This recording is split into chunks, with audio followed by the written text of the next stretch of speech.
Wilhelm Reich. Psicologia de massas do fascismo. Segunda, a ideologia autoritária da família na psicologia de massas do fascismo. 1.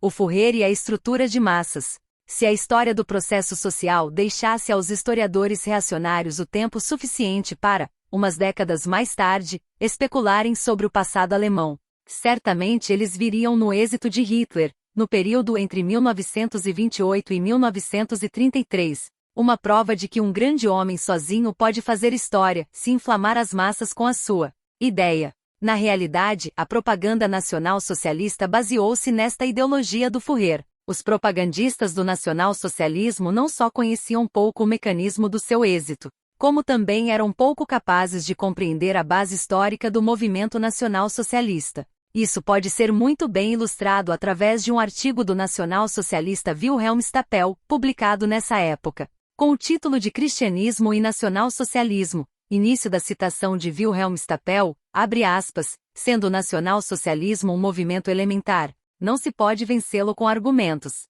Os argumentos só surtiriam efeito se o movimento tivesse conseguido seu poder através da argumentação, fecha aspas, Wilhelm Stapel, tradução nossa. Correspondendo a esta característica, os discursos nos comícios nacional-socialistas distinguiam-se pela habilidade em manejar as emoções dos indivíduos nas massas e de evitar ao máximo uma argumentação objetiva.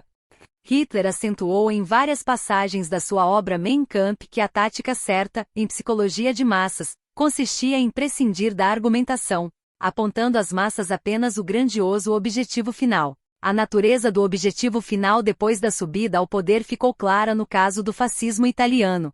De modo semelhante, os decretos de Göring contra as organizações econômicas das classes médias, a recusa da Segunda Revolução, esperada pelos partisans, o não cumprimento das prometidas medidas socialistas, revelam já a função reacionária do fascismo. O trecho a seguir mostra que o próprio Hitler conhecia muito pouco o mecanismo dos seus êxitos. Início da citação de Adolf Hitler, abre aspas.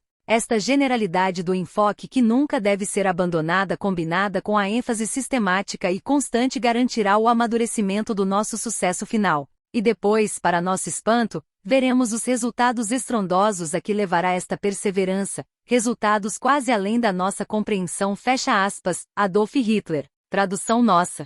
Portanto, o êxito de Hitler não pode ser explicado pelo seu papel reacionário na história do capitalismo, pois este, se tivesse sido claramente apresentado na propaganda, teria obtido resultados opostos aos desejados. O estudo do efeito produzido por Hitler na psicologia das massas parte forçosamente do pressuposto de que um Führer ou o representante de uma ideia só pode ter êxito, se não numa perspectiva histórica, pelo menos numa perspectiva limitada, quando a sua visão individual, a sua ideologia ou seu programa encontram eco na estrutura média de uma ampla camada de indivíduos. Daqui resulta uma pergunta: a que situação histórica e sociológica essas estruturas de massa devem a sua origem? Deste modo, o ponto de vista da psicologia de massas desloca-se do campo metafísico das ideias do Führer para a realidade da vida social. Somente quando a estrutura de personalidade do Führer corresponde às estruturas de amplos grupos, um Führer pode fazer história. E se ele tem um impacto permanente ou temporário sobre a história, isso depende de o seu programa ir ao encontro do processo social progressivo ou lhe ser adverso.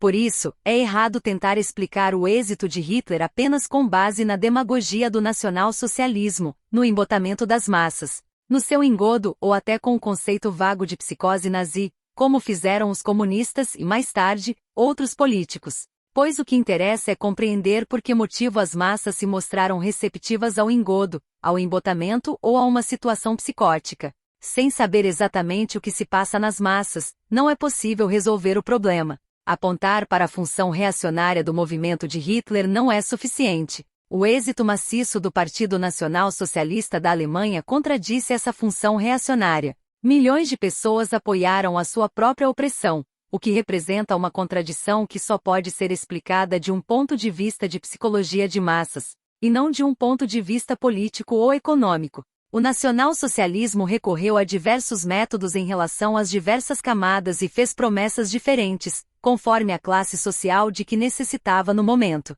Assim, por exemplo, na primavera de 1933, quando queria conquistar os trabalhadores da indústria, A propaganda acentuou o caráter revolucionário do movimento nazi e festejou-se o 1º de maio, depois de se ter dado satisfação à aristocracia em Potsdam. Contudo, atribuir o êxito apenas à fraude política seria entrar em contradição com a ideia básica da liberdade e, praticamente, se excluiria a possibilidade de uma revolução social. A questão fundamental é saber por que motivo as massas se deixam iludir politicamente.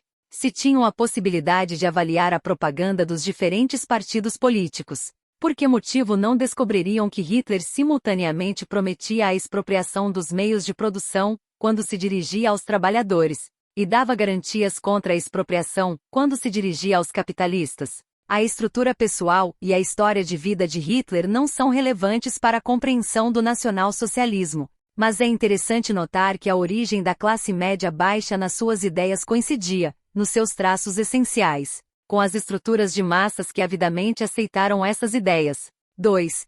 A origem de Hitler. Hitler, o Führer das classes médias alemãs revoltadas, era filho de um funcionário público. Ele próprio descreveu o conflito, típico de uma estrutura de massas da classe média, pelo qual passou. O pai tinha-o destinado à carreira de funcionário público, mas ele se revoltou contra este plano paterno e decidiu não lhe obedecer em circunstância alguma. Assim se tornou pintor e empobreceu. Mas ao lado desta revolta contra o pai, permaneceu o respeito e o reconhecimento da sua autoridade. A revolta contra a autoridade, acompanhada de respeito e submissão, é uma característica básica das estruturas da classe média, desde a puberdade até a idade adulta. Característica esta que se revela especialmente em indivíduos originários de camadas economicamente precárias. Hitler falava da mãe com sentimentalismo. Costumava dizer que a única vez que chorara na vida fora por ocasião da morte da mãe. A sua rejeição ao sexo e a idolatria neurótica da maternidade são claramente explicadas pela teoria da raça e da sífilis, tema do próximo capítulo. Jovem nacionalista, Hitler, que vivia na Áustria, decidiu abraçar a luta contra a dinastia austríaca que escravizava a pátria alemã. Na polêmica contra a dinastia dos Habsburgo, é de notar a acusação de alguns deles serem sifilíticos. Esta acusação passaria despercebida se a ideia do envenenamento da nação e toda a atitude em relação à sífilis não se tivesse tornado uma constante, constituindo, mais tarde, depois da subida ao poder, um elemento central da sua política interna. No início, Hitler simpatizava com a social-democracia, porque esta conduzia a luta pelo sufrágio universal. E isso podia levar a um enfraquecimento do odiado domínio Habsburgo. Mas repugnava-lhe a ênfase dada pela social-democracia às diferenças de classe, a negação da nação, da autoridade estatal, do direito de propriedade privada dos meios sociais de produção, da religião e da moral. O fator que contribuiu decisivamente para sua dissidência foi o convite que lhe dirigiram para entrar no sindicato. Rejeitou o convite e justificou essa atitude, afirmando que só então compreenderá a função da social-democracia. Bismarck tornou-se o seu ídolo, por ter realizado a unificação da nação alemã e por ter lutado contra a dinastia austríaca. O antissemita Lueger e o nacionalista alemão Schonerer contribuíram decisivamente para a evolução posterior de Hitler. A partir daí, seu programa se baseou nos objetivos nacional-imperialistas que ele pensava alcançar por meios diversos, mais adequados do que os empregados pelo velho nacionalismo burguês. A escolha desses meios resultou do reconhecimento da força do marxismo organizado e do reconhecimento da importância das massas para qualquer movimento político. Início da citação de Adolf Hitler, abre aspas, só quando a visão de mundo internacional, dirigida politicamente pelo marxismo organizado, se opuser uma visão de mundo local, organizada e conduzida com igual unidade, implicando uma energia de luta igual de ambas as partes, o sucesso se voltará para o lado da verdade eterna, fecha aspas, Adolf Hitler, tradução nossa. Início da citação de Adolf Hitler, abre aspas. O que explica o êxito da visão de mundo internacional é o fato de ela ser representada por um partido político organizado minuciosamente. O que levou à derrota da visão de mundo contrária foi a sua falta de representação num corpo unificado. Uma visão de mundo só pode combater e triunfar sob a forma limitada e, por isso, integradora de uma organização política, e não numa liberdade ilimitada para interpretar uma visão geral, fecha aspas, Adolf Hitler, tradução nossa. Hitler reconheceu muito cedo a inconsistência da política social-democrata e a impotência dos velhos partidos burgueses, incluindo o Partido Nacional Alemão. Início da citação de Adolf Hitler, abre aspas. Mas tudo isto foi consequência inevitável da falta de uma nova filosofia antimarxista básica dotada de um desejo impetuoso de vencer, fecha aspas, Adolf Hitler. Tradução nossa. Início da citação de Adolf Hitler, abre aspas. Quanto mais eu pensava na necessidade de alterar a atitude dos governos em relação à social-democracia, como atual representante do marxismo, tanto mais clara se tornava para mim a falta de um substituto útil para esta doutrina, que se podia oferecer às massas, caso se vencesse a social-democracia. Nenhum dos movimentos existentes seria capaz de congregar em sua esfera de influência as grandes massas de trabalhadores que estavam mais ou menos sem liderança.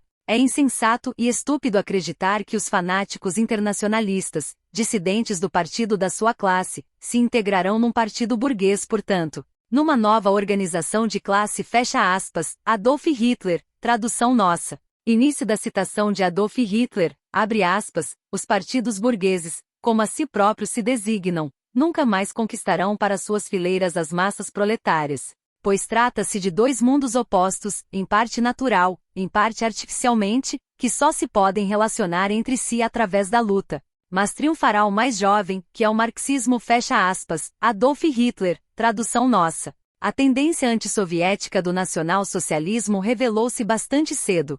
Início da citação de Adolf Hitler, abre aspas, se ambicionassem os territórios da Europa, isso só poderia acontecer em detrimento da Rússia. Neste caso, o novo Reich teria de se lançar de novo no caminho dos antigos cavaleiros teutonicos, para obter através da espada alemã terra para o arado alemão e o pão de cada dia para a nação. Fecha aspas, Adolf Hitler, tradução nossa. Assim se vê que Hitler se viu frente às seguintes questões. Que vias conduzem a ideia nacional-socialista à vitória? Qual a melhor maneira de combater o marxismo? Como chegar às massas? Tendo em mente estes objetivos, Hitler apelou para os sentimentos nacionalistas das massas, mas decidiu organizar, tal como o marxismo, uma base de massas, desenvolvendo sua própria técnica de propaganda e empregando-a consistentemente. Ele próprio admite querer impor o imperialismo nacionalista com métodos que aprendeu com o marxismo, incluindo sua técnica de organização de massas. Mas o êxito desta organização de massas deve-se às próprias massas e não a Hitler. Foi a estrutura humana autoritária, que teme a liberdade, que possibilitou o êxito de sua propaganda. Por isso, a importância de Hitler, do ponto de vista sociológico, resulta não da sua personalidade, mas da importância que lhe conferem as massas. E o problema é tanto mais complexo quanto é certo que Hitler despreza profundamente as massas, de cujo auxílio necessitava para impor o imperialismo. Citemos apenas uma de muitas passagens em que ele próprio o confessa. Início da citação de Adolf Hitler, abre aspas. O estado de espírito do povo sempre foi uma simples descarga daquilo que se foi incutindo na opinião pública a partir de cima, fecha aspas, Adolf Hitler, tradução nossa. Que estrutura de massas foi essa que as predispôs a absorver a propaganda de Hitler, apesar disto tudo? Segunda, a psicologia de massas da classe média baixa. A classe média começou a movimentar-se e apareceu como força social, sob a forma do fascismo. Assim, não se trata das intenções reacionárias de Hitler e de Göring, mas sim dos interesses sociais das camadas da classe média. A classe média tem, em virtude da estrutura do seu caráter, uma força social extraordinária que em muito ultrapassa a sua importância econômica. É a classe que retém e conserva, com todas as suas contradições, nada mais nada menos do que vários milênios de regime patriarcal. A própria existência de um movimento fascista constitui uma expressão social indubitável do imperialismo nacionalista. Mas é o movimento de massas da classe média que possibilita a transformação desse movimento fascista no movimento de massas e a sua subida ao poder que vem cumprir a sua função imperialista. Somente levando em consideração estas oposições e contradições, cada uma de per si, é que se pode compreender o fenômeno do fascismo. A posição social da classe média é determinada pela sua posição no processo de produção capitalista, pela sua posição no aparelho de Estado autoritário e pela sua situação familiar especial, que é consequência direta da sua posição no processo de produção, constituindo a chave para a compreensão da sua ideologia.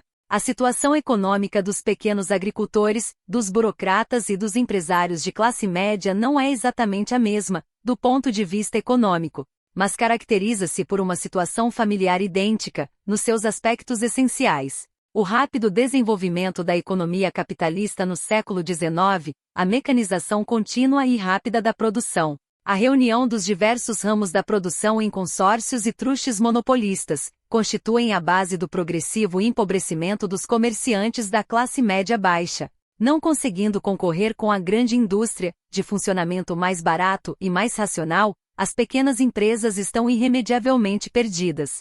Início da citação, abre aspas, a classe média nada tem a esperar deste sistema, a não ser a aniquilação. Esta é a questão. Ou todos nos afundamos na grande tristeza cinzenta do proletarianismo onde todos teremos o mesmo, isto é, nada. Ou então a energia e a aplicação poderão colocar o indivíduo na situação de adquirir propriedade por meio do trabalho árduo. Classe média ou proletariado. Esta é a questão, fecha aspas, autor não informado, tradução nossa. Estas advertências foram feitas pelos nacionalistas alemães antes das eleições para a presidência, em 1932. Os nacionalsocialistas não foram tão estúpidos, tiveram o cuidado de não criar um hiato muito grande entre a classe média e os trabalhadores da indústria. Na sua propaganda, e esta tática lhes proporcionou um êxito maior. A luta contra as grandes casas comerciais tinha um lugar de relevo na propaganda do Partido Nacional Socialista. A contradição entre a função que o nacionalsocialismo desempenhava para a grande empresa e os interesses da classe média, que se constituía na sua principal fonte de apoio, está patente no diálogo de Hitler com Knickerbocker. Início da citação de Adolf Hitler, abre aspas.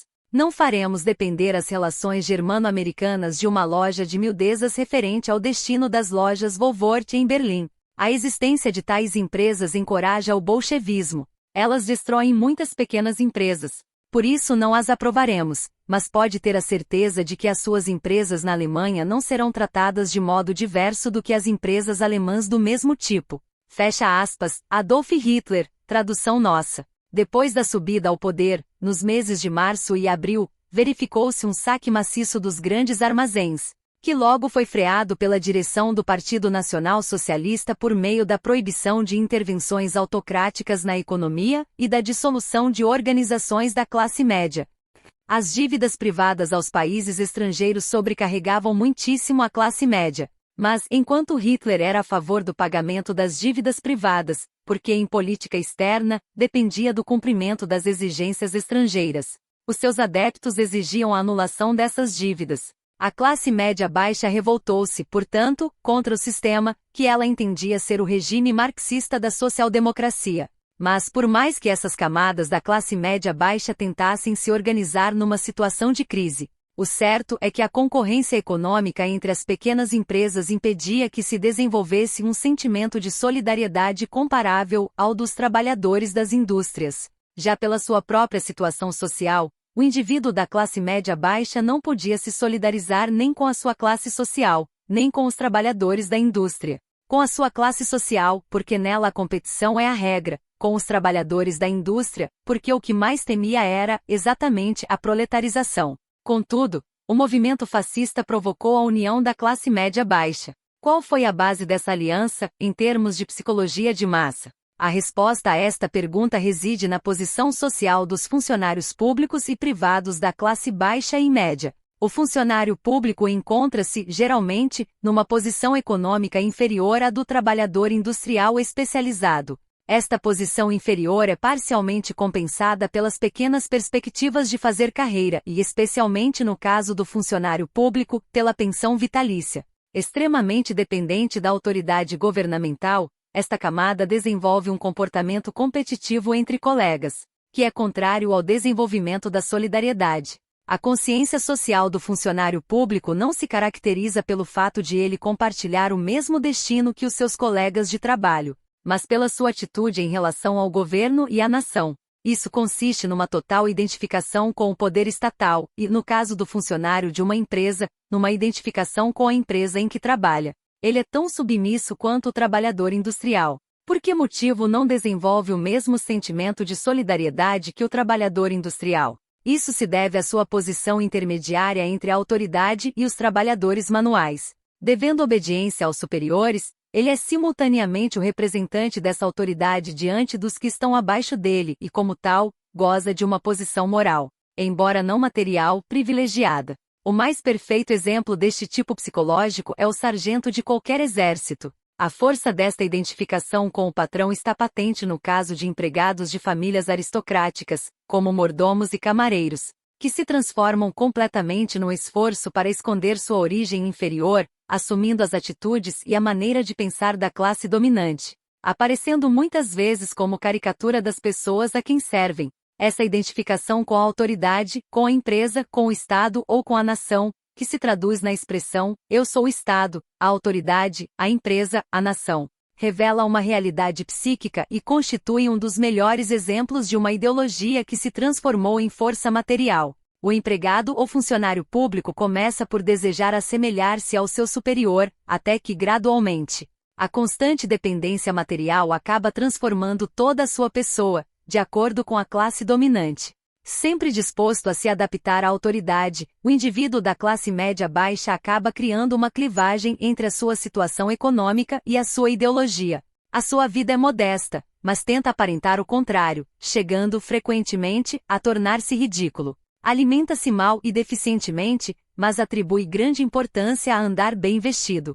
O fraque e a cartola tornam-se símbolos materiais desta estrutura do caráter. E poucas coisas são tão adequadas a uma primeira apreciação de um povo, do ponto de vista da psicologia de massas, quanto a observação da sua maneira de vestir. É a sua atitude de olhar voltado para cima que diferencia especificamente a estrutura do indivíduo da classe média baixa da estrutura do trabalhador industrial. Isso é válido apenas para a Europa. A adaptação dos hábitos da classe média baixa pelo trabalhador industrial na América confunde estes limites. Qual a extensão exata dessa identificação com a autoridade? Que ela existe, já se sabe, mas a questão é saber como, a despeito dos fatores econômicos que a atingem diretamente. Os fatores emocionais fundamentam e consolidam de tal maneira a atitude do indivíduo da classe média baixa que sua estrutura se mantém absolutamente firme, mesmo em épocas de crise, ou em épocas em que o desemprego destrói a base econômica imediata.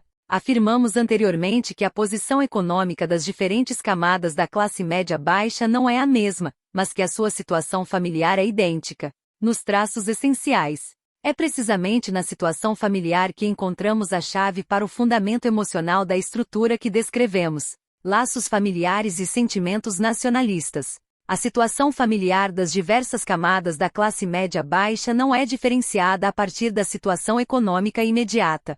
A família também constitui, exceto no caso dos funcionários públicos, uma empresa econômica em pequena escala. Na empresa do pequeno comerciante, a família também trabalha para economizar as despesas com empregados. Nas pequenas e médias propriedades agrícolas, a coincidência entre família e modo de produção é ainda mais pronunciada. A economia de grandes patriarcas, como a Zadruga, baseia-se essencialmente nessa prática. É no profundo entrelaçamento da família e da economia que reside a causa do apego à terra e do caráter tradicional dos camponeses, tornando-os tão permeáveis à influência da reação política. Isto não significa que o modo de produção econômica seja o único fator condicionante desse apego à terra e desse tradicionalismo, mas acontece que o modo de produção do agricultor exige uma estreita ligação familiar entre todos os membros da família. Ligação essa que pressupõe uma forte repressão e recalcamentos sexuais. É nesta base dupla que se apoia a maneira de pensar típica do campesinato,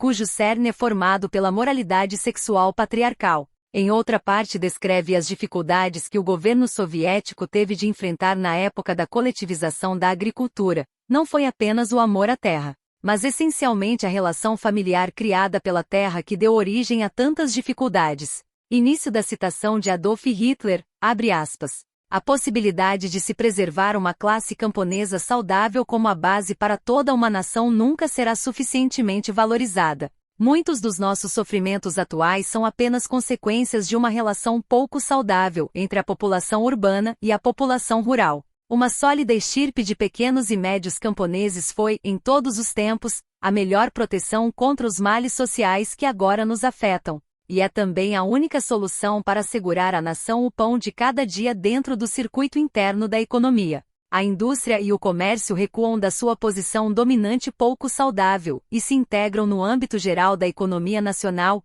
equilibrando-se a oferta e a procura. Fecha aspas, Adolf Hitler, tradução nossa. Esta é a posição de Hitler, por mais absurda que ela seja do ponto de vista econômico. Por mais impossível que seja para a reação política impedir a mecanização da agricultura em larga escala e a dissolução da agricultura em pequena escala, esta propaganda é extremamente atuante do ponto de vista da psicologia de massas, pois teve um efeito sobre a estrutura de malha fechada da família das camadas da classe média baixa. O profundo entrelaçamento da ligação familiar e do modo de produção rural foi finalmente expresso depois da tomada do poder pelo Partido Nacional Socialista. Como o movimento hitleriano foi, pela sua base de massas e pela sua estrutura ideológica, um movimento da classe média baixa. Uma das suas primeiras medidas para assegurar a influência no seio da classe média foi o decreto à Nova Ordem da Propriedade Agrícola, de 12 de maio de 1933, o qual retoma códigos legais antiquíssimos, partindo do princípio da unidade indissolúvel do sangue e da terra. Citamos a seguir algumas passagens significativas. Início da citação, abre aspas, a unidade indissolúvel do sangue e da terra é a condição indispensável para a saúde de uma nação. A legislação rural vigente na Alemanha há alguns séculos consagrava legalmente essa ligação nascida dos sentimentos de vida naturais de uma nação. A propriedade rural era a herança inalienável da família camponesa ancestral, mas a introdução de leis não nativas veio destruir a base legal desta constituição rural. Apesar disso, o camponês alemão, tendo um senso saudável da concepção básica de vida do seu povo, conservou, em muitas regiões do país, o saudável costume de transmitir, de geração para geração, a propriedade rural intacta. É dever imperioso do governo de um povo desperto assegurar o despertar nacional por meio da regulamentação legal da unidade indissolúvel do sangue e da terra preservada, pelo costume alemão através da lei da herança. A propriedade rural registrada no respectivo tribunal de comarca como propriedade hereditária é transmissível segundo essa lei de herança. O dono dessa propriedade é chamado proprietário e não pode possuir mais do que uma propriedade hereditária. Só um dos filhos do proprietário pode herdar a propriedade. É o herdeiro legal. Os outros descendentes vivem na propriedade até se tornarem economicamente independentes. Se vierem a ter dificuldades, podem voltar a procurar refúgio na propriedade. A transferência de uma propriedade sem registro é feita com base no direito de transmissão hereditária, devendo, porém, ser registrada. Só o cidadão alemão de sangue alemão pode ser dono de uma propriedade hereditária. Não é de raça alemã quem tiver entre os seus antepassados varões, ou entre os restantes antepassados até a 4ª geração, uma pessoa de origem judaica ou de cor. Todo teutônico é de sangue alemão de acordo com esta lei. O posterior matrimônio com pessoa não pertencente à raça alemã impede os seus descendentes de serem donos de uma propriedade hereditária. Esta lei tem o objetivo de proteger as propriedades rurais de dívidas e de divisões prejudiciais, de modo a conservá-las como herança permanente na família de agricultores livres. A lei visa igualmente uma distribuição salutar dos terrenos. Um número elevado de pequenas e médias propriedades rurais capazes de subsistir por si próprias, e, se possível, espalhadas homogeneamente por todo o país. É indispensável para a manutenção do Estado e do povo, fecha aspas, autor não informado, tradução nossa. Que tendências se revelam nesta lei? Ela contrariava os interesses dos grandes proprietários agrícolas, que pretendiam absorver tanto as propriedades pequenas quanto as médias, criando, assim, uma divisão cada vez maior entre os proprietários de terras e o proletariado rural sem terra. Mas a frustração desse intento foi amplamente compensada por outro poderoso interesse dos grandes proprietários agrícolas,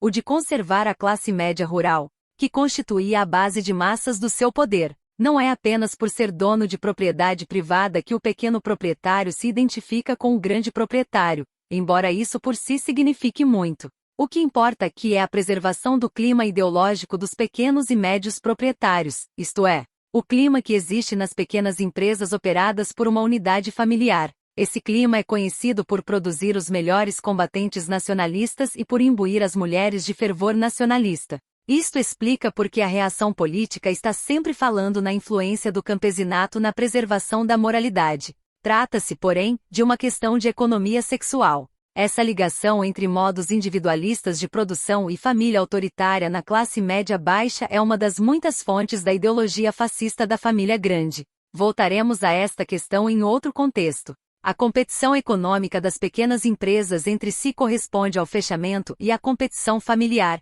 típicos da classe média baixa. Apesar da ideologia da prioridade do bem-estar coletivo sobre o bem-estar individual e dos ideais corporativos do fascismo, os elementos essenciais da ideologia fascista têm um caráter individualista, como é o caso do princípio do Fourier e da política familiar. Os aspectos coletivistas do fascismo resultam das tendências socialistas da sua base de massas, do mesmo modo que os seus aspectos individualistas resultam dos interesses da grande empresa e dos dirigentes fascistas. Esta situação econômica e familiar seria insustentável, dada a organização natural dos homens, se não estivesse assegurada por uma relação específica entre homem e mulher, de tipo patriarcal, e por um modo de sexualidade derivado dessa relação específica. Economicamente, o homem da classe média urbana não está em melhor situação do que o trabalhador manual. Assim, no seu esforço para se diferenciar do trabalhador, ele só pode apoiar-se na sua forma de vida familiar e sexual.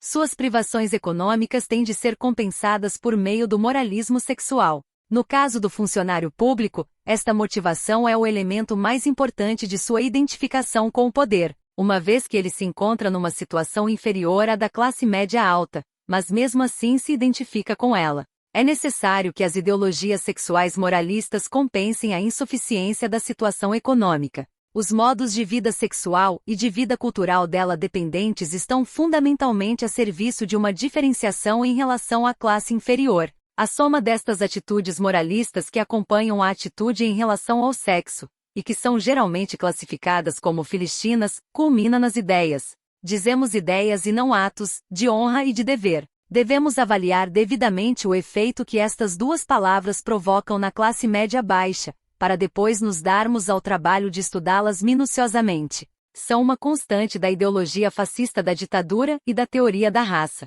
Na prática, verifica-se que precisamente a maneira de viver da classe média baixa e as suas práticas comerciais obrigam, em muitas ocasiões, a um tipo de comportamento totalmente oposto. Na economia privada, um pouco de desonestidade faz parte da sua própria existência. Ao comprar um cavalo, o camponês procura desvalorizá-lo por todos os meios, mas, se decide vendê-lo um ano depois, o mesmo cavalo então já é mais jovem e melhor do que na época da compra. O sentido do dever baseia-se em interesses materiais e não em características nacionais. Os bens próprios serão sempre os melhores, os alheios sempre os piores. A desvalorização do concorrente, na maior parte das vezes um ato desonesto, é instrumento importante do negócio. O comportamento dos pequenos comerciantes, a sua excessiva cortesia e submissão para com os clientes, são reveladores do jugo impiedoso da sua existência econômica, capaz de deformar o melhor dos caracteres.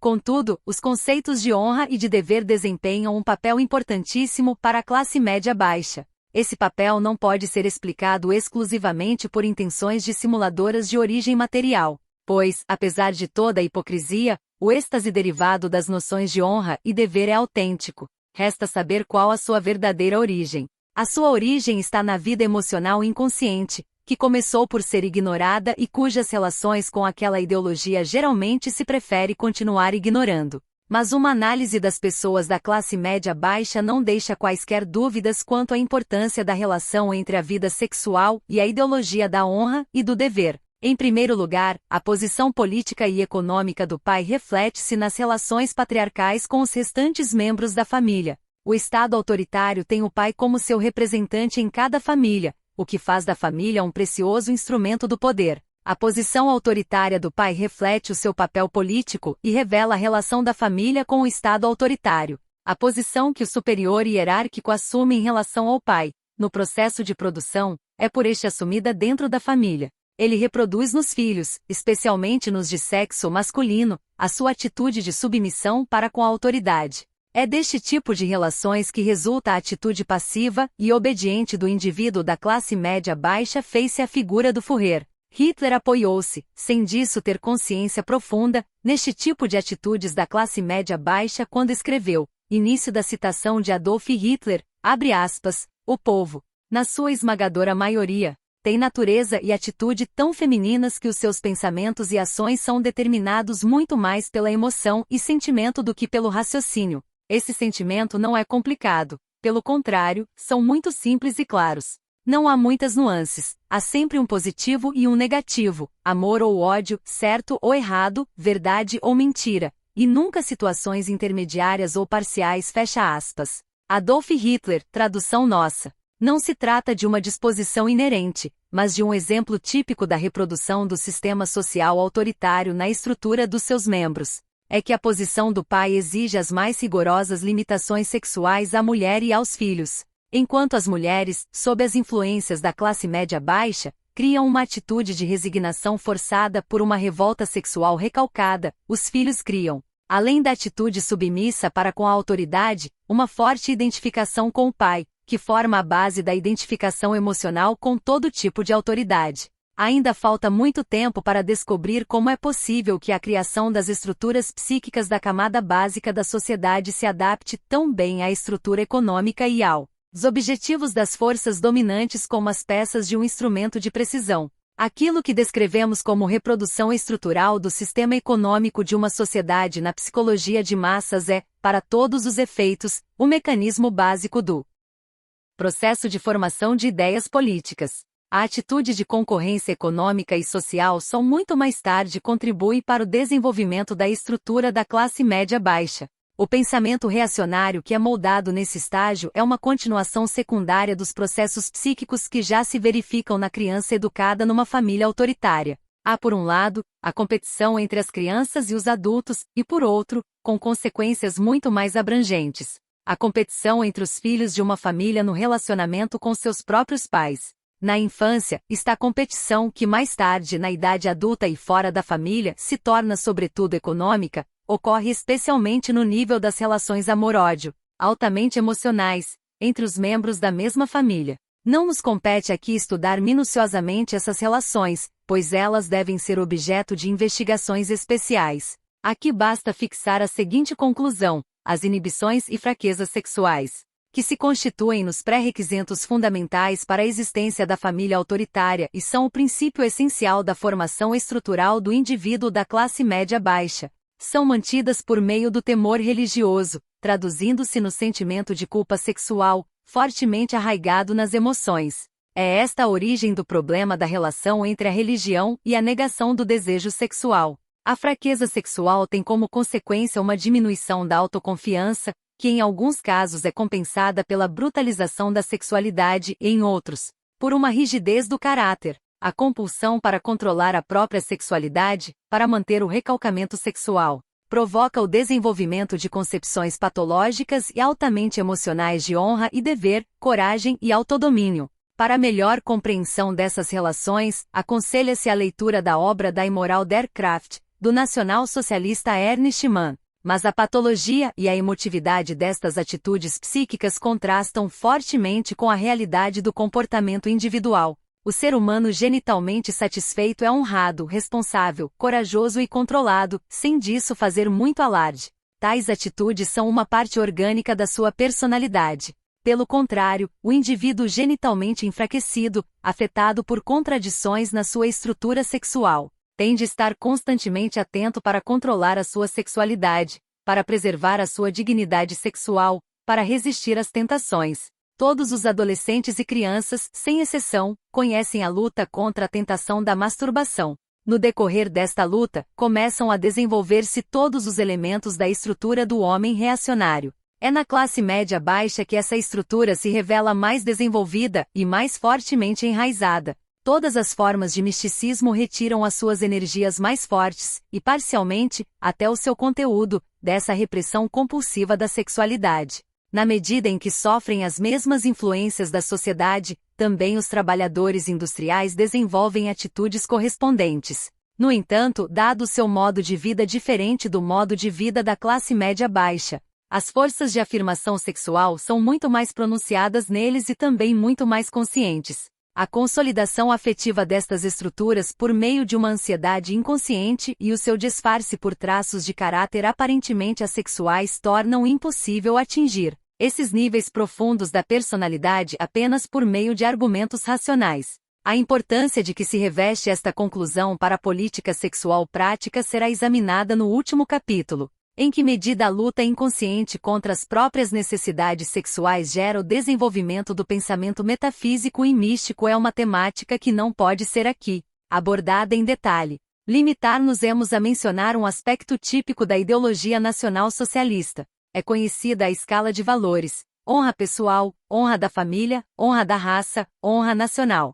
Ela está organizada de acordo com as várias camadas da estrutura individual, mas esquece-se de incluir a base socioeconômica, capitalismo ou sociedade patriarcal, a instituição do matrimônio compulsivo, repressão sexual, luta pessoal contra a própria sexualidade, compensação por meio do sentimento de honra pessoal. O auge desta escala é constituído pela ideologia da honra nacional, que é o cerne irracional do nacionalismo. Mas a compreensão deste fenômeno exige mais algumas considerações. O combate à sexualidade das crianças e dos adolescentes na sociedade autoritária e o consequente combate dentro do ego processam-se no quadro da família autoritária, que se tem revelado a melhor instituição para levar a cabo esse combate com êxito. Os desejos sexuais impelem naturalmente os seres humanos para toda espécie de contatos com o mundo, para um contato íntimo com o mundo em todas as suas formas. Sendo esses contatos reprimidos, resta apenas a possibilidade de agir dentro do limitado círculo familiar.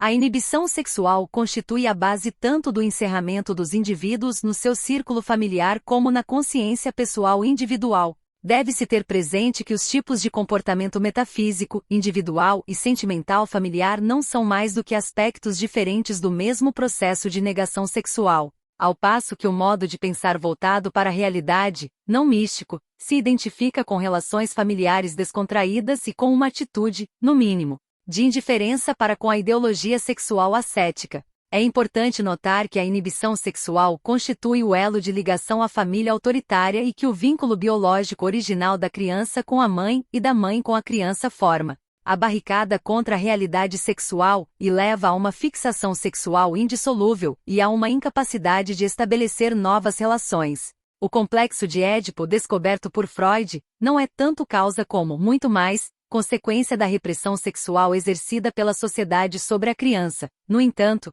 os pais realizam, sem o saber, os desígnios da sociedade autoritária. Esta fixação é, isto é, nunca resolvida e enraizada no inconsciente. A base dos vínculos familiares é o vínculo com a mãe. As concepções de pátria e de nação são, no seu fundo emocional subjetivo, concepções de mãe e de família. Nas classes médias, a mãe é a pátria da criança, tal como a família é a sua nação em miniatura. Assim se compreendem os motivos por que o nacional-socialista Goebbels escolheu as seguintes palavras como divisa dos 10 mandamentos do Almanaque Nacional Socialista de 1932, certamente desconhecendo seu significado profundo. Início da citação de Joseph Goebbels, abre aspas, nunca esqueças que a pátria é a mãe da tua vida, fecha aspas, Joseph Goebbels, tradução nossa. E no Dia das Mães, em 1933, afirmava-se no Angriff, início da citação, abre aspas, Dia das Mães. A Revolução Nacional varreu tudo que é mesquinho. São de novo as ideias que comandam e que unificam família, sociedade e nação. A ideia do Dia das Mães presta-se a honrar o que a ideia alemã simboliza, a mãe alemã. Em parte nenhuma esposa e a mãe tem a importância que lhe é atribuída na Nova Alemanha. Ela é guardiã da vida familiar, da qual brotam as forças que reconduzirão o nosso povo à supremacia. Ela, a mãe alemã, é a única portadora do pensamento do povo alemão. A ideia de mãe é inseparável da ideia de ser alemão. Poderá alguma coisa unir-nos mais do que a ideia de prestar um tributo comum a todas as mães? Fecha aspas, autor não informado, tradução nossa. Por muito pouca verdade que estas frases contenham do ponto de vista socioeconômico, elas são absolutamente corretas do ponto de vista da estrutura humana. O sentimento nacionalista é, portanto, o prolongamento direto da ligação familiar e, tal como esta, tem a sua origem na ligação fixa à figura da mãe. Isso não se pode explicar biologicamente, pois mesmo esta ligação à mãe passa a ser um produto social, na medida em que se transforma em ligação familiar e nacionalista. Ela cederia o lugar, durante a puberdade, a outro tipo de relações, por exemplo, as relações sexuais naturais. se as limitações sexuais da vida amorosa não contribuíssem para perpetuá-la. É nesta perpetuação socialmente motivada que a ligação à mãe constitui a base do sentimento nacionalista do homem adulto, transformando-se, assim, numa força social reacionária. O fato de o trabalhador industrial desenvolver sentimentos nacionalistas menos fortes deve-se à sua situação social diferente, a que corresponde uma relação familiar mais frouxa. Não venham nos acusar de querer biologizar a sociologia, pois sabemos perfeitamente que a diferença na relação familiar do trabalhador industrial é também determinada pela sua posição dentro do processo de produção. É lícito perguntar por que motivo o trabalhador industrial é especialmente receptivo ao internacionalismo, ao passo que o trabalhador da classe média baixa revela tão marcadas tendências para o nacionalismo. O fator de diversidade na situação econômica objetiva só pode ser verificado se forem levadas em conta as relações anteriormente descritas entre a situação econômica e a situação familiar do trabalhador industrial. Esta é a única maneira correta de ver as coisas. A estranha recusa dos teóricos marxistas em considerar a existência familiar como fator de igual importância, no que diz respeito à consolidação do sistema social, ou até mesmo decisivo no processo de formação das estruturas humanas, só pode ser atribuída às suas próprias ligações familiares. Nunca é demais acentuar o fato de que a relação familiar é a mais intensa e a mais fortemente afetiva. Quem não conseguiu superar a sua própria ligação à família e à mãe ou, pelo menos, não aclarou nem excluiu tal influência do seu julgamento,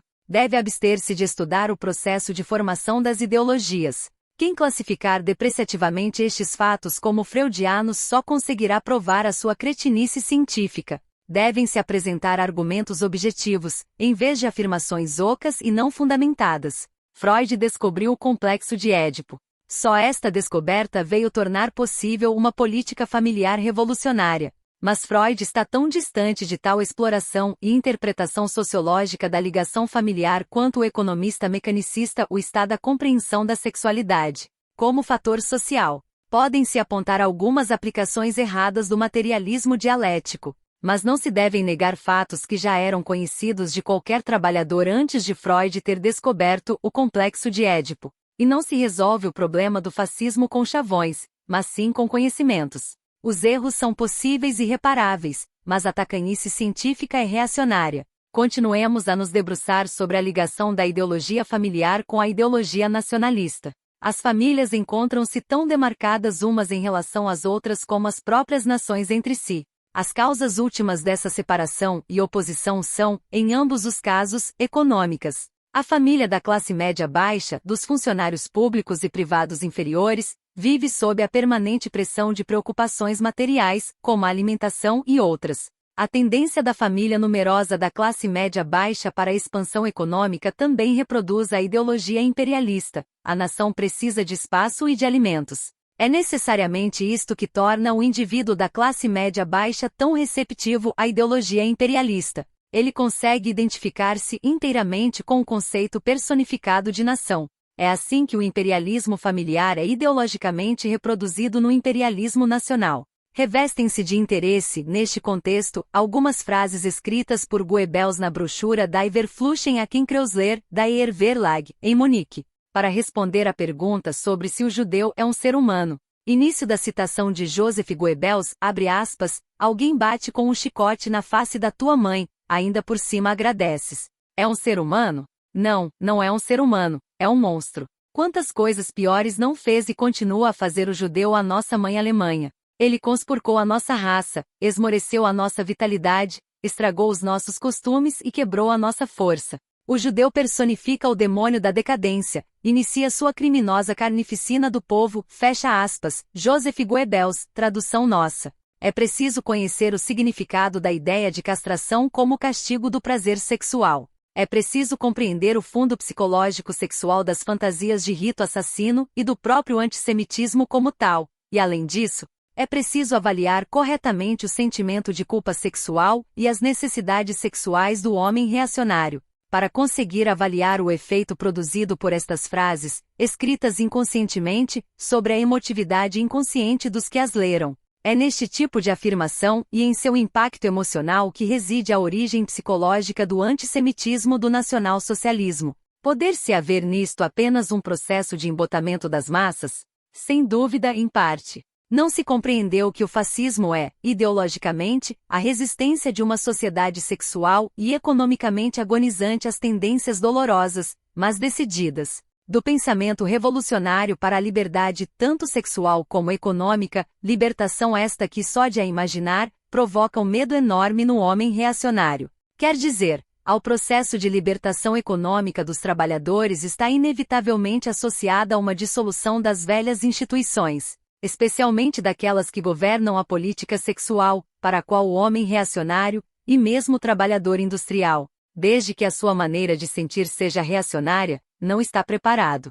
Especialmente o medo da liberdade sexual, que nas concepções do pensamento reacionário se confunde com o caos sexual e a dissipação, tem um efeito inibidor em relação ao desejo de libertação do jugo da exploração econômica. Isto só se verificará enquanto prevalecer a concepção errada de liberdade sexual. E esta só persiste em virtude de as massas humanas não estarem esclarecidas sobre estas questões de importância tão fundamental. É por isso que a economia sexual deve desempenhar um papel fundamental na ordenação das relações sexuais. Quanto mais ampla e profunda tiver sido a influência reacionária na estrutura das massas trabalhadoras, tanto maior é a importância de um trabalho orientado pela economia sexual no sentido de educar as massas humanas para assumirem a responsabilidade social, neste interjogo dos fatores econômicos e estruturais. A família autoritária apresenta-se como a principal e a mais essencial fonte reprodutora de todo o pensamento reacionário. É uma fábrica onde a ideologia e a estrutura reacionária são produzidas. A proteção à família, isto é, a família autoritária e numerosa, é o princípio básico de toda a política cultural reacionária. Isto se esconde fundamentalmente na expressão proteção ao Estado, à cultura e à civilização.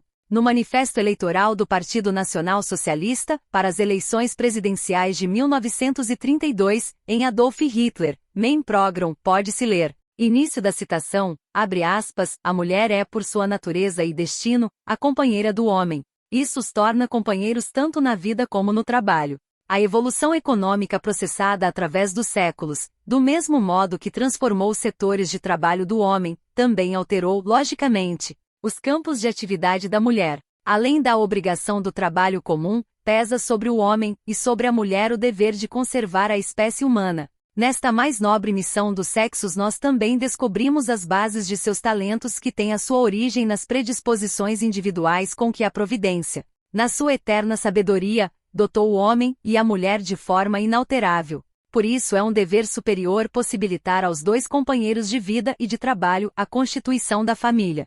A sua destruição definitiva significaria o fim das características humanas mais sublimes. Por mais que se alarguem os campos de atividade da mulher, o fim último de uma evolução orgânica e lógica terá de ser sempre a constituição da família. Ela é a menor, mas a mais valiosa unidade na construção de todo o Estado. O trabalho honra tanto a mulher como o homem, mas o filho enobrece a mãe, fecha aspas, autor não informado, tradução nossa. No mesmo manifesto, escrevia-se o seguinte, sob o título Salvar o homem do campo significa salvar a nação alemã, início da citação, abre aspas. Continua a considerar a preservação e a promoção de um campesinato saudável como a melhor proteção tanto contra calamidades sociais como contra a decadência racial do nosso povo. Fecha aspas, autor não informado, tradução nossa. Não se pode perder de vista a tradicional ligação familiar do campesinato, se não se quer incorrer em erros. Prossigamos. Início da citação, abre aspas, creio que um povo, para edificar a sua resistência, não deve viver unicamente de acordo com princípios racionais. Também precisa de suporte esteio espiritual e religioso. O envenenamento e a desintegração do corpo nacional pelos eventos do nosso bolchevismo cultural são quase mais devastadores do que os efeitos do comunismo político e econômico. Fecha aspas, autor não informado, tradução nossa. Sendo um partido que, como o fascismo italiano, deve seu sucesso inicial aos interesses dos grandes proprietários agrícolas. O Partido Nacional Socialista teve de ganhar os pequenos e médios agricultores e estabelecer neles uma base social. É evidente que não podia defender abertamente na sua propaganda os interesses dos grandes proprietários agrícolas. Tinha, sim, que dirigir seus apelos aos pequenos agricultores, particularmente as estruturas criadas neles pela superposição da situação familiar e econômica. A afirmação de que o homem e a mulher são companheiros de trabalho só é válida do ponto de vista deste elemento da classe média baixa. Não se aplica aos operários. E também para o camponês só se aplica formalmente, pois a mulher do camponês é, na realidade, a sua criada. A ideologia fascista da organização hierárquica do Estado tem como modelo a organização hierárquica da família camponesa. A família camponesa é uma nação em miniatura, e cada membro dessa família se identifica com essa nação em miniatura. Deste modo, a base para a absorção da grande ideologia imperialista está presente no campesinato e na classe média baixa, onde uma família inteira é engajada num pequeno negócio. Em ambos os casos ocorre o problema da idolatração da maternidade. De que modo se relaciona esta idolatração com as políticas sexuais reacionárias? 3. Autoconfiança nacionalista. Nas estruturas individuais das massas da classe média baixa, os laços nacionais e familiares coincidem. Esta ligação é intensificada especialmente através de um processo que se desenvolve paralelamente a essa estrutura, e que, na verdade, tem nela a sua própria origem. Na psicologia de massas, o Fourier nacionalista é a personificação da nação. E só se estabelece uma ligação pessoal com esse Fourier se ele realmente encarnar a nação em conformidade com o sentimento nacional das massas. Se ele souber como despertar os laços afetivos da família nos indivíduos das massas, ele será também uma figura do pai autoritário. Ele atrai todas as atitudes emocionais que foram num dado momento devidas ao pai, severo mas também protetor e poderoso, poderoso na visão da criança. Muitas vezes, conversando com militantes nacional-socialistas sobre a insustentabilidade e aspecto contraditório do programa do Partido Nacional Socialista, era comum a resposta de que Hitler compreendia muito melhor tudo isso e havia de conseguir tudo. Aqui está claramente expressa a necessidade infantil da proteção do pai.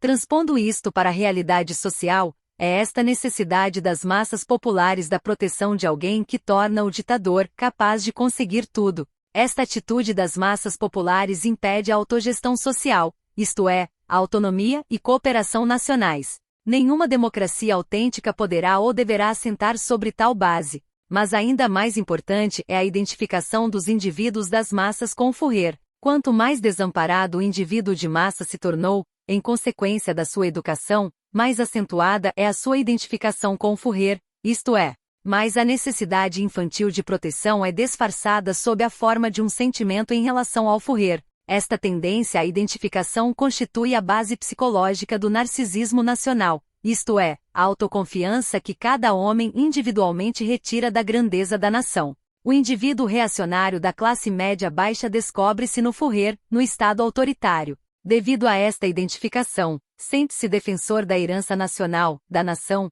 o que não impede que ao mesmo tempo e também em consequência desta identificação, despreze as massas, opondo-se a elas como indivíduo. A sua situação material e sexual miserável é escamoteada pela exaltação da ideia de pertencer a uma raça dominante e de ter um Fourier brilhante, de tal modo que deixa de perceber, com o passar do tempo, quão profundamente se deixou reduzir a uma posição insignificante de cega submissão. O trabalhador consciente de sua competência, isto é, aquele que conseguiu neutralizar sua estrutura de submissão, que se identifica com o seu trabalho e não com o Fourier, com as massas trabalhadoras de todo o mundo e não com a sua pátria, representa o oposto disso.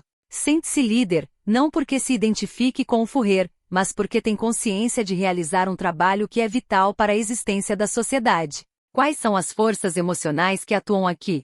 Não é difícil responder. As emoções que motivam esta psicologia de massa essencialmente diferentes são as mesmas encontradas nos nacionalistas. É apenas o conteúdo, o qual provoca as emoções que é diferente. A necessidade de identificação é a mesma, mas o objeto da identificação é diferente. É o camarada de trabalho, e não o Fourier, o próprio trabalho de cada um, e não uma ilusão, os trabalhadores de todo o mundo, e não a família. Em suma, a consciência internacional da própria capacidade opõe-se ao misticismo e ao nacionalismo. Isto de modo nenhum significa que o trabalhador liberado abandone a sua autoconfiança. É o indivíduo reacionário que, em época de crise, começa a sonhar com os serviços à comunidade e com a prioridade do bem-estar coletivo sobre o bem-estar individual. Significa apenas que a autoconfiança do trabalhador liberado tem origem na consciência da sua capacidade. Nos últimos 15 anos defrontamo-nos com um fato difícil de compreender. Economicamente, a sociedade está dividida em classes sociais e profissões nitidamente definidas. Segundo o ponto de vista puramente econômico, a ideologia social procede da situação social específica. Conclui-se daí que a ideologia de cada classe social deveria corresponder, mais ou menos, à socioeconômica dessa classe. Assim, os operários industriais, em consequência dos seus hábitos coletivos de trabalho, deveriam desenvolver um sentimento coletivo mais forte, enquanto que os pequenos empresários deveriam desenvolver um maior individualismo. Os empregados de grandes empresas deveriam ter um sentimento coletivo semelhante ao dos operários industriais. Mas já sabemos que a estrutura psíquica e a situação social raramente coincidem. Estabelecemos uma diferença entre o trabalhador responsável consciente das suas capacidades e o sujeito reacionário, místico-nacionalista. Encontramos qualquer um destes dois tipos em todas as classes sociais e profissionais. Há milhões de trabalhadores industriais reacionários, assim como há milhões de professores e médicos conscientes da sua capacidade e defensores da causa da liberdade.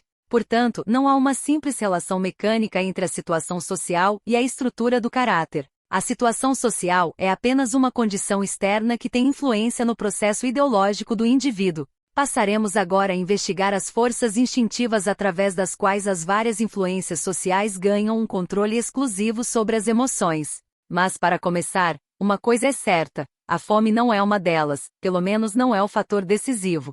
Senão a Revolução Internacional ter-se-ia seguido à crise mundial de 1929 a 1933. Esta conclusão é inabalável, por mais que venha a mexer com velhas concepções puramente econômicas. Quando os psicanalistas pouco versados em sociologia pretendem explicar a revolução social como uma revolta infantil contra o pai, eles têm em mente o revolucionário, que vem dos meios intelectuais. Nesse caso, a afirmação é verdadeira, mas o mesmo já não se aplica aos operários. A opressão das crianças pelo pai, longe de ser menor, é por vezes ainda mais brutal entre a classe trabalhadora do que entre a classe média-baixa. Não é esta, portanto, a questão.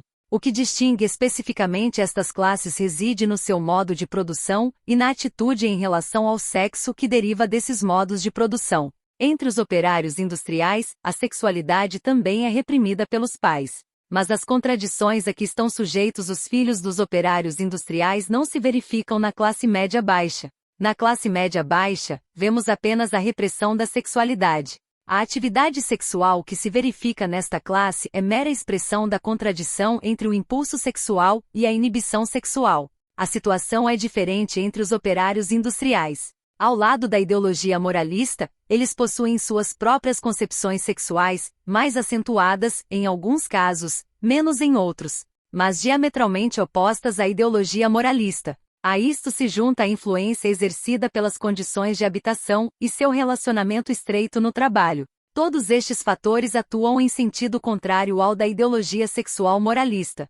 Portanto, o operário industrial médio distingue-se do trabalhador médio da classe média baixa pela sua atitude aberta e natural em relação à sexualidade. Por menos esclarecido e por mais conservador que ele seja, o operário é incomparavelmente mais acessível aos pontos de vista da economia sexual do que o trabalhador típico da classe média baixa. E o que o torna mais acessível é precisamente a inexistência daquelas atitudes que se encontram no centro da ideologia nacional socialista e religiosa. A identificação com o poder do Estado autoritário, com o Führer supremo, com a nação. Também isto prova que os elementos essenciais da ideologia nacional socialista têm uma origem na economia sexual. Os pequenos agricultores são muito permeáveis à ideologia e à política reacionárias, em consequência da sua economia individualista e do seu grande isolamento familiar. Este é o motivo da clivagem que se verifica entre a situação social e a ideologia. Caracterizada pelo mais rígido sistema patriarcal e por uma moral correspondente,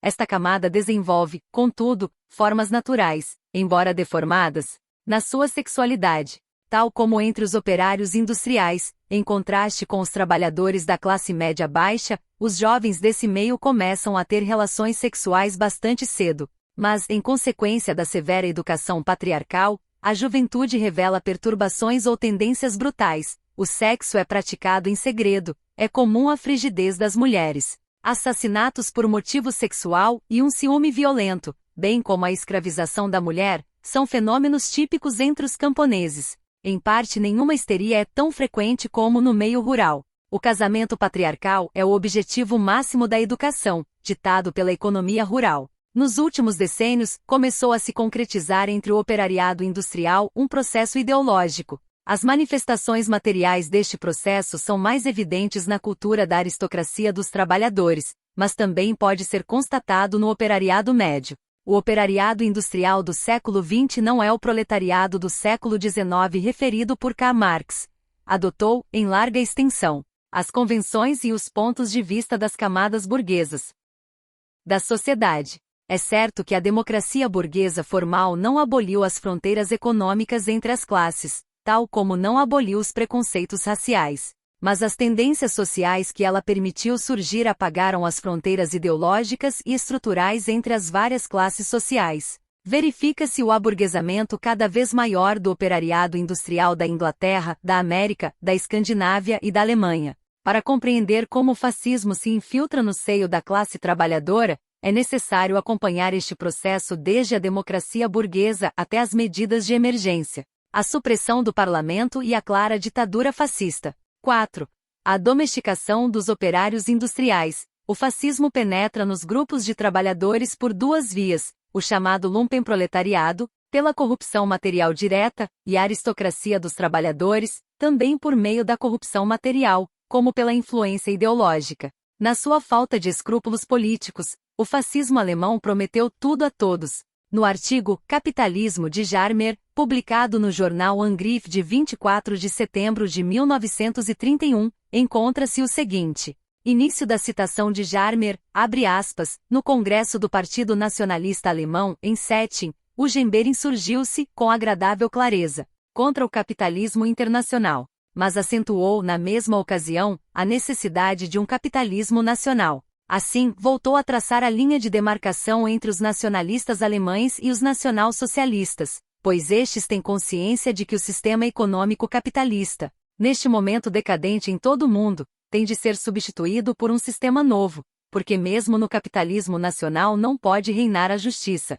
Fecha aspas. Jarmer, tradução nossa. Estas frases soam quase como comunismo. É um exemplo de uma propaganda fascista apelando diretamente, e com intenções claramente enganadoras, para o ardor revolucionário do operariado industrial. Mas o grande problema é saber por que motivo o operariado nacional socialista não reparou que o fascismo prometia tudo a todos. Era do conhecimento geral que Hitler negociava com grandes industriais, que deles recebia dinheiro prometendo proibir as greves. Foi sem dúvida a estrutura psicológica do trabalhador médio que o impediu de ver tais contradições. Apesar do intenso trabalho de esclarecimento levado a cabo pelas organizações revolucionárias. Em conversa com o jornalista americano Knickerbocker, Hitler afirmou o seguinte sobre a questão do reconhecimento das dívidas privadas a países estrangeiros. Início da citação de Adolf Hitler, abre aspas. Estou convencido de que os banqueiros internacionais compreenderão em breve que a Alemanha sob um governo nacional socialista será um lugar seguro para investir, pois será paga uma taxa de juros de cerca de 3% para os créditos. Fecha aspas, Adolf Hitler, tradução nossa.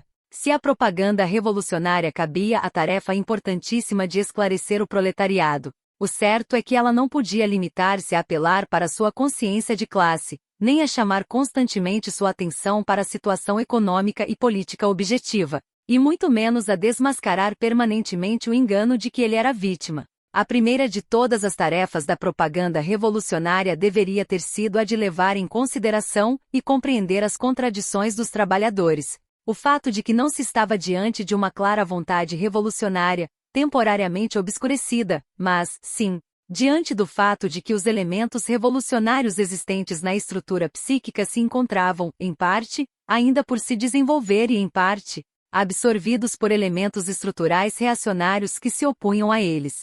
Conseguir destilar a mentalidade revolucionária das largas massas, sem dúvida, a tarefa fundamental no processo de conscientização da sua responsabilidade social. Em épocas de calma democracia burguesa, apresentam-se ao operariado industrial duas possibilidades distintas: a identificação com a burguesia, que tem uma posição superior na escala social, ou a identificação com a sua própria classe social, que produz seus próprios estilos de vida antirreacionários. A primeira possibilidade significa invejar o reacionário, imitá-lo e, quando chegar a ocasião, adotar seus hábitos de vida. A segunda possibilidade significa rejeitar as ideologias e os hábitos de vida do reacionário. Dada a influência simultânea dos hábitos sociais e dos hábitos de classe, as duas possibilidades são igualmente fortes. O movimento revolucionário também não avaliou devidamente, e em muitos casos explorou de maneira errada, a importância dos pequenos hábitos do dia a dia,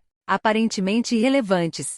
O diminuto apartamento da classe média baixa, que o trabalhador compra logo que tem os meios, mesmo que em outros pontos tenha mentalidade revolucionária. A consequente opressão da mulher, mesmo que ele seja comunista, a roupa melhor para os domingos. O estilo correto de dançar e outras mil banalidades acabam por exercer uma influência incomparavelmente mais reacionária, quando repetidos dia após dia, do que os efeitos positivos de milhares de discursos e panfletos revolucionários. A tacanhice da vida conservadora tem uma influência contínua, infiltra-se por cada faceta do cotidiano, enquanto o trabalho na fábrica e os panfletos revolucionários só têm uma breve influência. Foi por isso um grave erro o fato de se ter pretendido ir ao encontro das tendências conservadoras dos trabalhadores, por exemplo, organizando festas para conseguir uma aproximação das massas.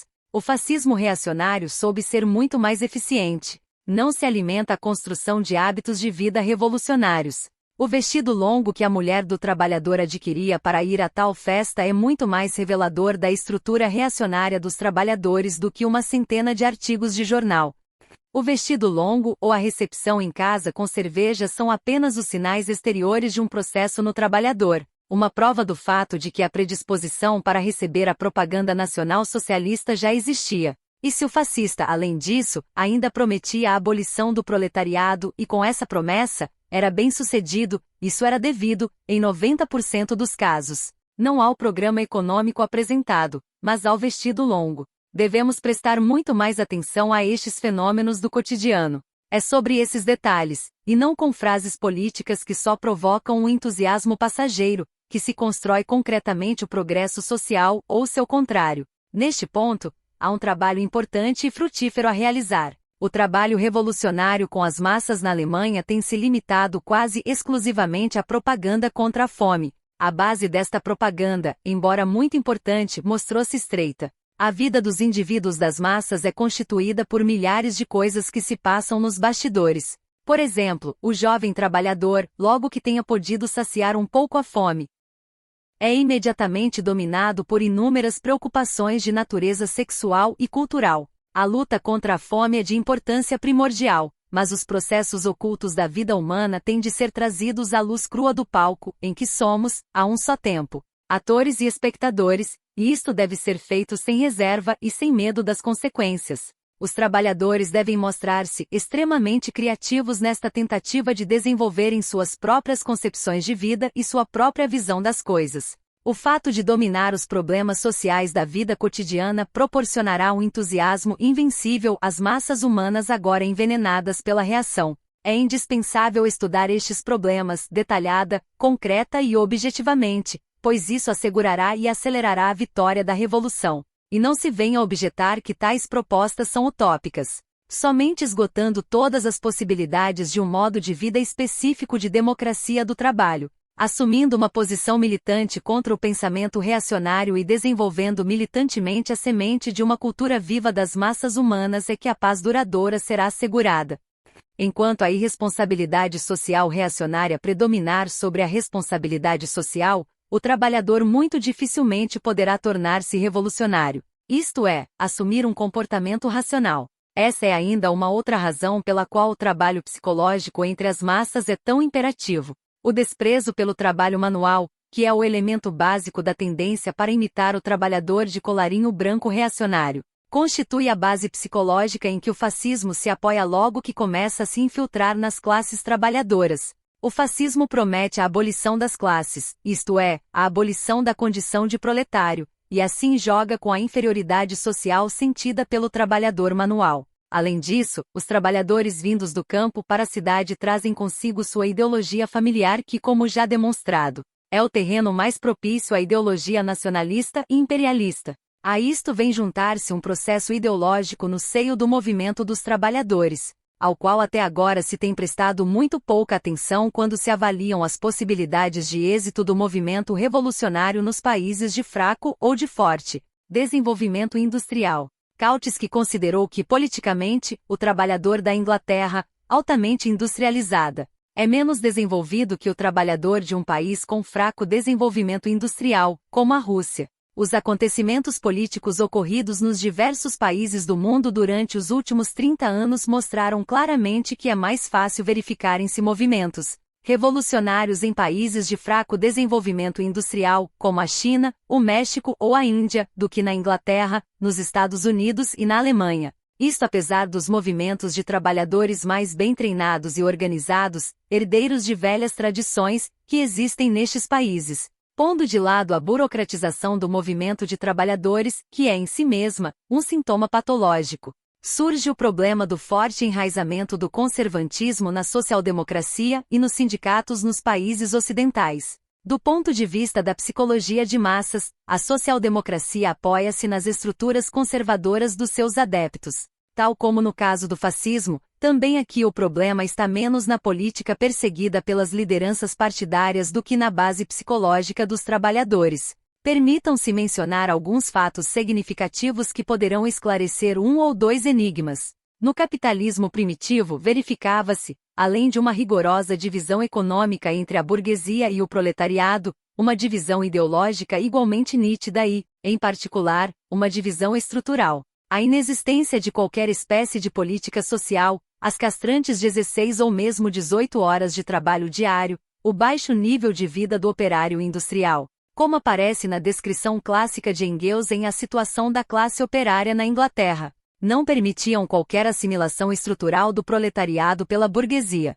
A estrutura do proletariado do século XIX caracterizava-se por uma resignada submissão ao destino. O estado de espírito deste proletariado, incluindo o campesinato, era de indiferença e apatia. Mas o pensamento burguês praticamente não existia e por isso, tal apatia não impedia que em ocasiões propícias se pudessem desenvolver sentimentos revolucionários que chegavam a atingir um grau inesperado de intensidade e decisão. Na fase mais adiantada do capitalismo, o processo tornou-se diferente, tendo o movimento operário organizado conseguido impor algumas conquistas políticas e sociais, como a limitação do horário de trabalho, o direito de voto e o sistema de previdência social. Isso se refletiu, por um lado, no fortalecimento da classe, mas por outro lado, iniciou-se um processo oposto. A elevação do nível de vida correspondeu a uma assimilação estrutural à classe média. Com a elevação da posição social das pessoas, o olhar das pessoas voltava-se para cima.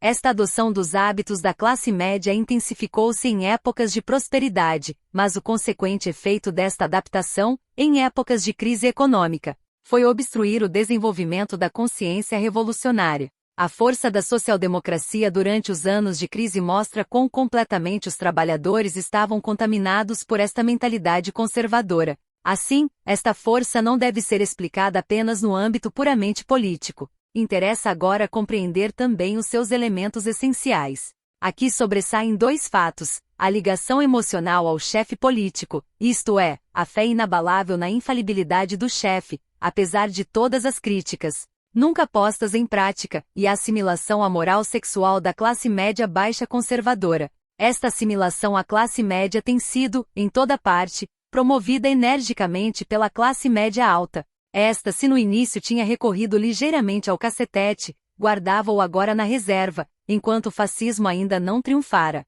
utilizando-o apenas em relação aos operários revolucionários. Para a grande massa dos trabalhadores social-democratas, preferia recorrer a um expediente mais perigoso, a ideologia conservadora, em todos os campos. Ora, no momento em que o trabalhador social-democrata sofreu a crise econômica que o rebaixou ao status de colie, o desenvolvimento de seu sentimento revolucionário foi afetado pelos decênios de estrutura conservadora, ou permaneceu no terreno da social-democracia, apesar de toda a crítica e rejeição de suas políticas, ou então voltou-se para o Partido Nacional Socialista. procurando uma melhor colocação. Irresoluto ou indeciso diante das fortes contradições entre mentalidade revolucionária e sentimentos conservadores, desiludido com suas lideranças. Ele seguiu o caminho do menor esforço. A partir daí, competia apenas a correta ou incorreta liderança do Partido Revolucionário conseguir, através de uma condução adequada das